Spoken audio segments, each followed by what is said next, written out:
दोस्तों नमस्कार, मेरा नाम है राजेंद्र प्रताप सिंह और आप देख रहे हैं YouTube channel view point with Rajendra. अगर आप टीजीटी, पीजीटी, एलटी ग्रेड सहित विभिन्न राज्यों की कला विषय के शिक्षक बनने की तैयारी कर रहे हैं तो प्रस्तुत है 30 प्रश्नों की व्याख्या सहित नई श्रृंखला सुपर 30। और उम्मीद है कि आपकी कला विषय की तैयारी को आसान बनाएगी यह श्रृंखला।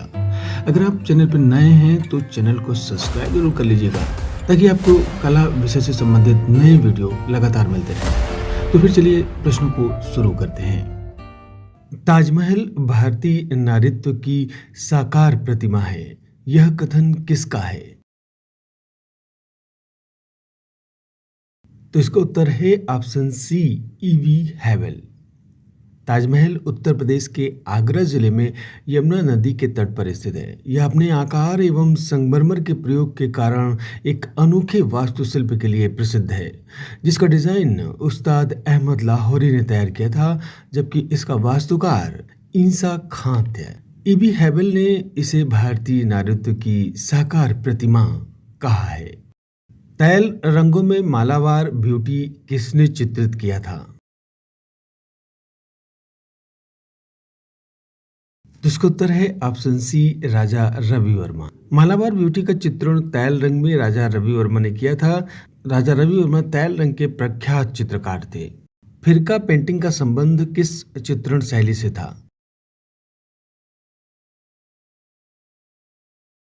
तो इसका उत्तर है ऑप्शन सी, कंपनी स्कूल से।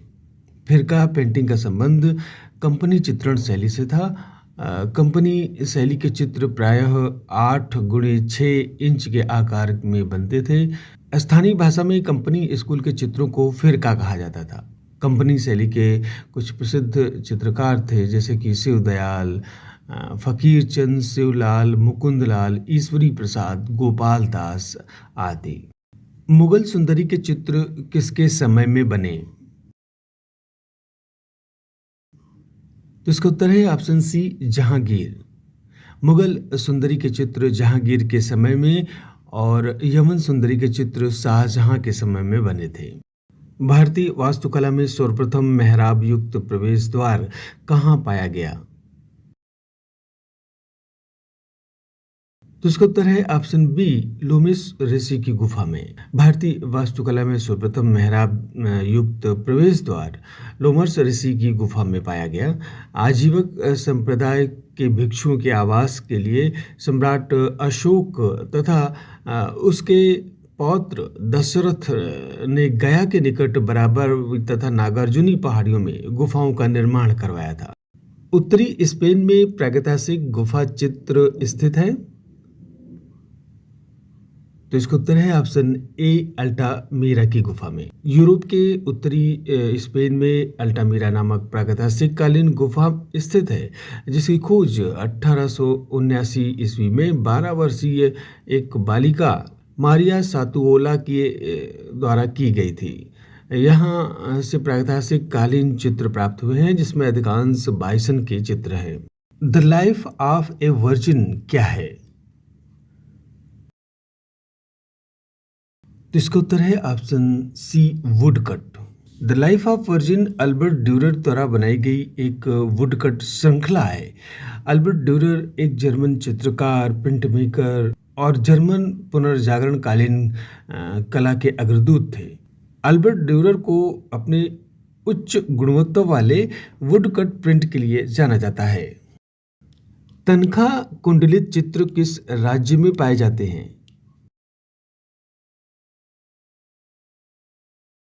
तो इसका उत्तर है ऑप्शन सी, हिमाचल प्रदेश।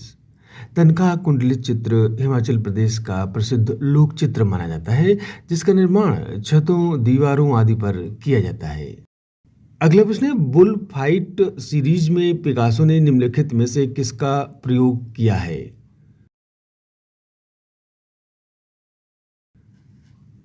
तो इसका उत्तर है ऑप्शन ए, ऑफसेट लिथोग्राफी का। बुल फाइट सीरीज में पिकासो ने ऑफसेट लिथोग्राफी का प्रयोग किया। यह सीरीज पिकासो ने वर्ष 1960 में तैयार की थी। खिलौने की तरह पशु पक्षियों का अलंकरण किस शैली में हुआ है? तो इसका उत्तर है ऑप्शन सी, अपभ्रंश शैली में। प्रकृति का आलेखन अलंकरण रूप में हुआ है। पशु पक्षी ऐसे लगते हैं मानो कपड़े में बने खिलौने हों। स्पेन की किस गुफा में अंगुलियों से बनाई गई रेखाएं हैं? तो इसका उत्तर है ऑप्शन सी, अल्टामिरा की गुफा में। स्पेन की अल्टामिरा गुफा में गीली भित्ति पर उंगलियों से टेढ़ी मेढ़ी फीते के समान आकृतियां बनाई गई हैं। इस गुफा में अधिकांश बाइसन के चित्र बनाए गए हैं। यहाँ से एक प्रसिद्ध घायल वृषभ का चित्र प्राप्त हुआ है। कलाकार कमल कृष्ण किस तकनीक के लिए प्रख्यात हैं?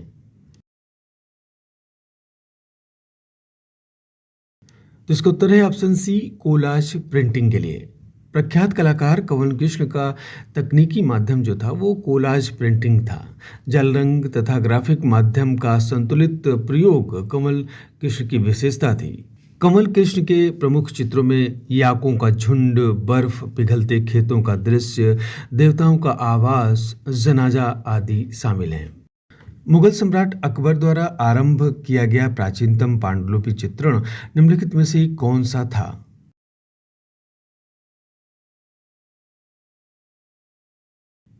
तो इसका उत्तर है ऑप्शन ए, हज़्मनामा। मुगल सम्राट अकबर द्वारा आरंभ किया गया प्राचीनतम पांडुलिपि चित्रण हज़्मनामा है। इन चित्रों का निर्माण कपड़े पर आरोपित कागज पर किया गया है। राग रागनियों का अंकन किस शैली में सर्वाधिक हुआ है?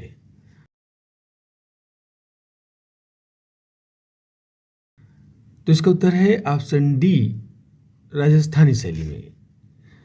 राग रागनियों का सर्वाधिक अंकन राजस्थानी शैली में हुआ है। यद्यपि राग रागनियों का अंकन पहाड़ी शैली में भी प्राप्त होता है, किंतु इस विषय को राजस्थानी शैली में प्रमुखता प्राप्त थी। प्रकृति चित्रण को किस शैली के चित्रों में महत्व मिला है?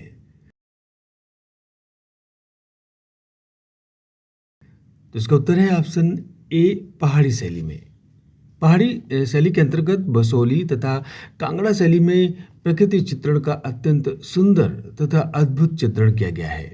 एक ब्राइड की मूर्ति किसने बनाई?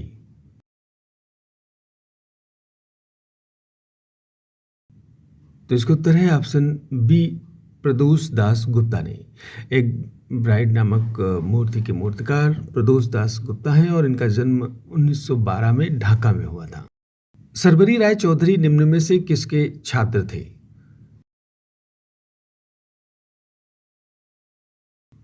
तो इसका उत्तर है ऑप्शन सी, प्रदोष दास गुप्ता के। सर्वरी राय चौधरी का जन्म बंगाल के पूर्वी भाग में स्थित उलपुर में 21 जनवरी 1933 को हुआ था। इन्होंने एमएस विश्वविद्यालय बड़ौदा में मूर्तिकार प्रदोष दास गुप्ता तथा शंखु चौधरी के निर्देशन में कला शिक्षा प्राप्त की थी। हिमालय पर्वत के चित्रों के लिए कौन प्रसिद्ध है? तो इसका उत्तर है option B, Nicholas Roerich. Nicholas Roerich को हिमालय की कुल्लू घाटी ने बहुत प्रभावित किया था। हिमालय की घाटियों के अंतर्दर्शन ने अपनी संवेदनाओं व सूक्ष्म सौंदर्य चेतना को जागृत कर एक नवीन शक्ति प्रदान की। 1928 में रोरिक भारत में स्थायी रूप से बस गए और इस अवधि में रोरिक ने हिमालय के असंख्य चित्र बनाए, जिसमें अरुणोदय, सूर्यास्त, कोहरा, तेज धूप, चांदनी रात्रि आदि हिमालय की विभिन्न छवियां शामिल हैं। भारत में कलर विस्कोसिटी को प्रचलित किया था। तो इसका उत्तर है ऑप्शन सी, कृष्णा रेड्डी ने। भारत में कलर विस्कोसिटी को कृष्णा रेड्डी ने प्रचलित किया था। कृष्णा रेड्डी का जन्म 1925 में आंध्र प्रदेश में हुआ था। कृष्णा रेड्डी कला भवन शांति निकेतन में नंदलाल बोस व विनोद बिहारी मुखर्जी के सानिध्य में रहकर शिक्षा ग्रहण की थी। कृष्णा रेड्डी का छायाचित्र, क्लाउन फार्मिंग डेमोन्स्ट्रेशन आदि काफी प्रसिद्ध हुए हैं। रेखा में रंग की शक्ति होती है, यह उक्ति किसकी है?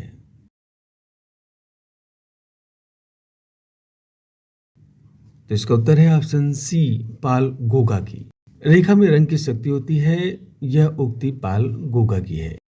अगला प्रश्न है, ब्लू न्यूड किसकी चित्रकारी है? तो यह है ऑप्शन डी, हेनरी मैटिस की। ब्लू नूड के चित्रकार हेनरी मातिस हैं और ये एक फ्रेंच ड्राफ्ट्समैन, प्रिंट मेकर, मूर्तिकार और चित्रकार थे, किंतु मुख्यतः चित्रकार के रूप में ही ये जाने जाते हैं। फाववाद कला आंदोलन से ये जुड़े हुए थे। अगला प्रश्न है, पिकासो ने किस चित्र में अपनी चित्रकारी के लिए तैल चित्र के साथ मिट्टी को मिश्रित किया था? तो इसका उत्तर है option B, mandolin and guitar. Pablo Picasso का जन्म 1881 में स्पेन के मलागा नामक गांव में हुआ था। उन्होंने प्रारंभिक कला शिक्षा बार्सिलोना में प्राप्त की थी। पिकासो ने मेडोलिन एंड गिटार के लिए तैल चित्र के साथ मिट्टी का प्रयोग किया था। उस चित्रकार का नाम बताइए जो किरणवाद से संबंधित था।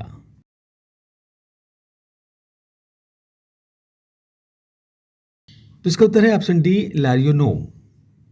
घनवाद, फाववाद एवं भविष्यवाद के सिद्धांतों के प्रयोगों से नवीन वादों ने जन्म लिया, जिनमें से एक किरणवाद के नाम से प्रसिद्ध हुआ। इस वाद को जन्म देकर उसका विकास करने का कार्य मिखाइल लारियोनोव व उनकी पत्नी नताल्या ने किया था। एमिल नोल्डे किस आधुनिक कला आंदोलन से संबंधित हैं?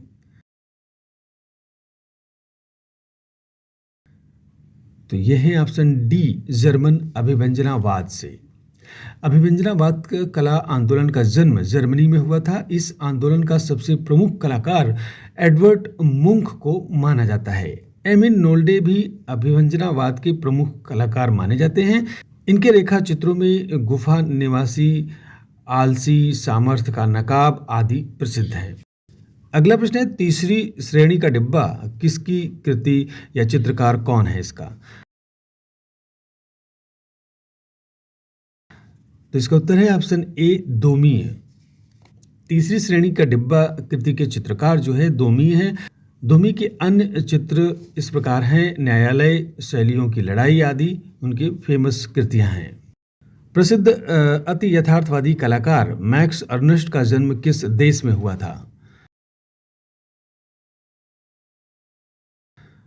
तो इसका उत्तर है ऑप्शन ए, जर्मनी में। अति यथार्थवादी कलाकार मैक्स अर्नस्ट का जन्म जर्मनी में हुआ था। मैक्स अर्नस्ट ने मोन्ताज पद्धति का आविष्कार किया था।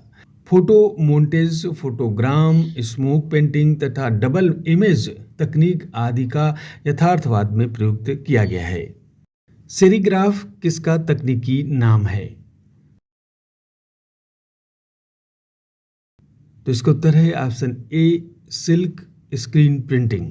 स्क्रीन मुद्रण वर्तमान समय में मुद्रण की एक महत्वपूर्ण विधि है। इसको सेरीग्राफी या पोरस सरफेस प्रिंटिंग के नाम से भी जाना जाता है। इसमें सिल्क या नायलॉन का एक महीन कपड़ा प्रयोग किया जाता है जिसमें जाली होती है, इसीलिए इसे सिल्क स्क्रीन प्रिंटिंग कहते हैं। अगला प्रश्न है, भारतीय कला में हर्मिका शब्द किस विधा से संबंधित है?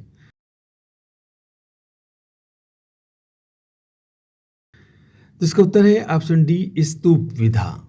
भारतीय कला में हर्मिका शब्द स्तूप विधा से संबंधित है।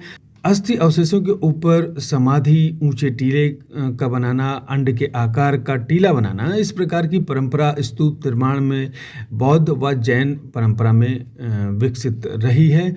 और सर्वप्रथम गौतम बुद्ध की अस्थियों पर 8 स्तूपों का निर्माण किया गया था। भारतीय राष्ट्रीय ध्वज में बना चक्र कहाँ से लिया गया है? तो इसका उत्तर है ऑप्शन डी, भारतीय राष्ट्रीय ध्वज में बना चक्र सारनाथ वाराणसी के अशोक स्तंभ से लिया गया है। सारनाथ पिलर 33वीं शताब्दी में बना था। अगला और अंतिम प्रश्न है आज के अंक का कि सवा चश्म चेहरे, चेहरे से बाहर निकली हुई बड़ी आंखें इत्यादि किस कला से निर्मित की गई हैं?